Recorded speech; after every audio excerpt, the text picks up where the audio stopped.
Most people think divorce is a personal failure, a relationship that didn't make it, a story that ended badly. But that's not how the system sees it. To the system, divorce isn't an ending. It's an event, a trigger. And once it triggers, the incentives change. Because marriage is private. It happens inside a house, inside a life. It's hard to monetize. Divorce is public, documented, managed, processed. And processed means billed. What if I told you your divorce was more profitable to the system than your marriage ever was? Not emotionally, not spiritually, financially. Because once the marriage breaks, a whole marketplace wakes up. Attorneys, evaluators, mediators, court calendars, agencies. And here's the uncomfortable part. The system doesn't make its best money when people agree. It makes its money when they don't. This isn't about evil lawyers or blaming people who leave. It's about incentives. And once you see them clearly, you start understanding why so many divorces don't end. They drag. Most people enter divorce believing one thing, that it's temporary. A painful chapter, sure, but one that ends. Sign the papers, split the assets, move on. That belief is what gets people through the door. Because if you really understood what you were stepping into, how long it could take, how expensive it could become, how many hands would touch your life, you might hesitate, or at least ask better questions. Here's the problem. Divorce isn't structured like resolution. It's structured like management. You're not guided toward a clean ending. You're routed through stages: filing, response, discovery, motions, hearings, evaluations. Each one sounds reasonable on its own, but together, they form a maze. And once you're inside it, you don't control the pace anymore. The clock does. And that clock doesn't tick in seconds. It ticks in billable hours. Every delay has a justification. Every extension has a rationale. Every complication sounds necessary. And most of the time, no one is lying to you. That's the part people misunderstand. This system doesn't require bad actors. It works perfectly well with good intentions. All it needs is two people who can't agree and a structure that rewards disagreement. Which brings us to the first quiet truth. The faster a divorce ends, the less money the system makes. Speed isn't incentivized. Efficiency isn't rewarded. Stability doesn't bill. Conflict does. And once conflict enters the record, once it's written into motions and filings, it takes on a life of its own. You stop being two people trying to separate. You become a case. Let's strip the emotion out for a moment.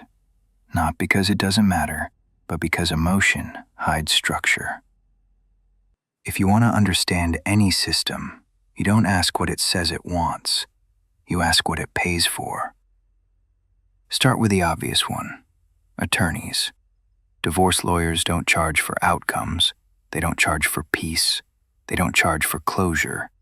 They charge for time. Hourly. $200 an hour. $300. $500. Sometimes more. Every email reviewed. Every phone call returned. Every filing drafted. Even reading what the other lawyer sent counts. Now pause here. This doesn't make lawyers evil. It makes them human inside a system. But it does mean something important. If a case resolves quickly, revenue collapses. If the couple cooperates, the file closes. And closed files don't pay mortgages. So what gets encouraged, quietly, subtly, is thoroughness. Let's just be safe. Let's make sure we cover everything. Let's not rush this. Each sentence sounds responsible. Each one adds hours. Now introduce children. Custody doesn't just raise the stakes emotionally, it multiplies the revenue potential. Because custody disputes justify escalation, evaluations, psychological assessments, home studies, each one framed as neutral, protective, necessary, each one costing thousands, $5,000, $10,000, $15,000, sometimes per parent. And once those professionals are involved, the timeline stretches again, because now everyone has reports to write, opinions to render, recommendations to debate. What started as a separation becomes a network, and networks are expensive. There's a phrase you'll hear behind closed doors: high conflict case. It sounds descriptive, clinical, almost neutral. But it's one of the most profitable labels in the system. High conflict cases don't settle quickly. They require supervision, structure, intervention, which means more hearings, more motions, more professionals. Once a case is labeled high conflict, it rarely calms down. Because the system now expects chaos. Parents are told direct communication is risky. Parallel parenting is recommended. Third parties are added to manage exchanges. Each layer is justified as protection, and sometimes it is. But protection also means permanence. Temporary measures become standing orders. Short-term oversight becomes ongoing management, and every added layer adds cost. Here's the uncomfortable math.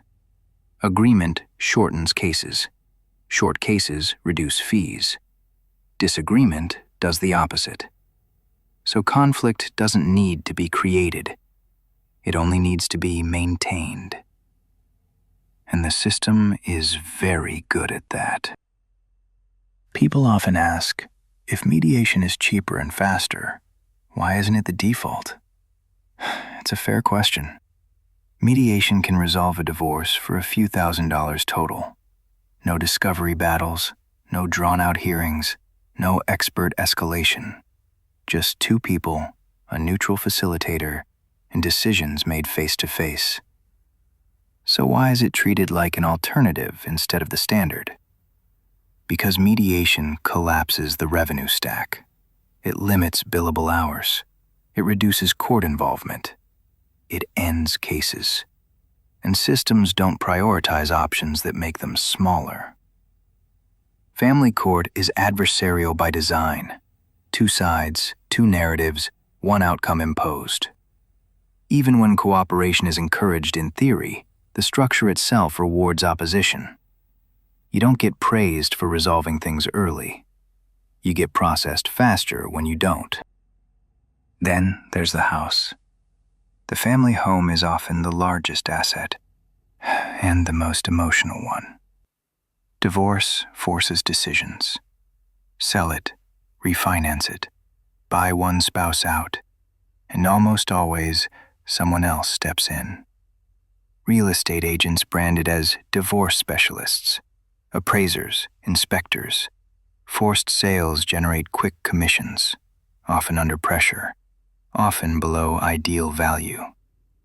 One house becomes two residences, two sets of utilities, two rents or rent plus mortgage.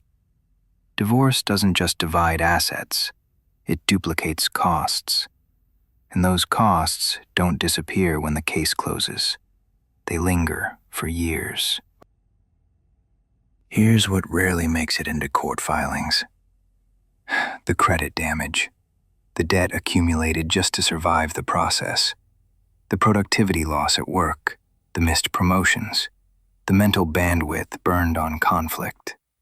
Children in therapy, not for months, but for years. Adults rebuilding financial lives a decade later. None of that shows up in the industry's success metrics, but it's real. And when you add it all together, the true cost of divorce is far higher than the legal bill. Divorce doesn't just depend on who you are. It depends on where you are. State by state, the rules change. waiting periods, residency requirements, mandatory separation windows. Some states allow no-fault divorces to move quickly. Others quietly stretch the timeline by design. 6 months becomes a year becomes 2. Each delay is justified as reflection, cooling off, protection. But time isn't neutral in a system that bills by the hour. Time is revenue.